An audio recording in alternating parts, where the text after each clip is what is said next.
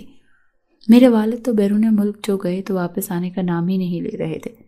کہنے لگے اس لڑکی نے تو میرا ناک کٹوا کر رکھ دیا، میں اب جلدی واپس نہیں آؤں گا۔ پھر میری والدہ سے کہنے لگے کہ اس سے کہو کہ اسے جو پسند ہے اس سے شادی کر کے یہاں سے دفع ہو جائے، میں اس کی شکل نہیں دیکھنا چاہتا۔ اپنے گھر کے ماحول سے بالکل تنگ آ چکی تھی، اسی لیے میں نے ایک کمپنی میں جاب کر لی، لیکن میں نہیں جانتی تھی کہ کمپنی کا باس میرے بہنوئی کا دوست ہے۔ ایک بار میرے بہنوئی آفس میں اپنے دوست سے ملنے کے لیے آئے تو مجھے دیکھ کر حیران ہوئے۔ اس سے آپا کے بارے میں پوچھنے لگے۔ میں نے کہا وہ ویسی ہی ہے جیسی تھی۔ میرے بہنوئی اکثر میرے باس سے ملنے آتے تو کچھ دیر میرے پاس بھی بیٹھ کر باتیں کرنے لگتے، کہنے لگتے کہ میری غلطی تھی کہ میں نے شہناز کا انتخاب کیا اور اس کے حسن کو دیکھ کر اس کی خوبصورتی کو اہمیت دی۔ کاش کہ میں اس وقت تمہارا انتخاب کر لیتا، تو مجھ سے کہیں زیادہ بہتر اور سلجھی ہوئی لڑکی ہو۔ یہ سن کر تو میں حیران ہو گئی تھی۔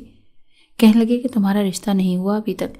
میں نے کہا میرا کہاں رشتہ ہو سکتا ہے، جو بھی مجھے دیکھنے آتا ہے جب یہ جانتا ہے کہ آپا کو طلاق ہو چکی ہے تو الٹے قدم واپس چلا جاتا ہے۔ مجھے تو لگتا ہے کہ میں گھر پر ہی بیٹھی رہ جاؤں گی۔ اماں بہن لڑتی رہتی ہیں، اس لیے تنگ آ کر میں نے نوکری کر لی۔ میری بات سن کر بہنوئی کہنے لگے تم مجھ سے نکاح کر لو۔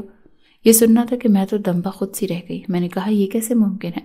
وہ کہنے لگے کہ ہم نکاح کر لیتے ہیں اور جب تمہاری بہن کی کہیں دوسری جگہ شادی ہو جائے تو پھر میں باقاعدہ تمہیں رخصت کروا کر لے جاؤں گا۔ اگر میں اب تمہارا رشتہ لے کر آیا تو تمہاری بہن مجھے گھر سے نکال دے گی اور شاید تمہاری والدہ بھی اس بات کے لیے آمادہ نہ ہو۔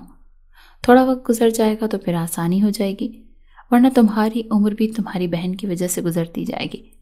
میں گھر کے ماحول سے بے حد پریشان تھی۔ مجھے اپنے بہنوئی کی بات ٹھیک لگی، میں نے ان سے شادی کر لی۔ میں اپنے آفس کے بہانے اپنے بہنوئی کے پاس چلی جاتی۔ انہوں نے ایک کرائے کا فلیٹ لے رکھا تھا، 2 مہینے میں نے وہیں گزارے۔ مظفر بہت اچھے تھے۔ ایک دن مظفر کو لاہور سے کال آئی، ان دبئی میں ان کے کاروبار میں نقصان ہو رہا تھا، ان کے سیکرٹری نے چوری کی ہے۔ یہ سن کر مظفر دبئی چلے گئے۔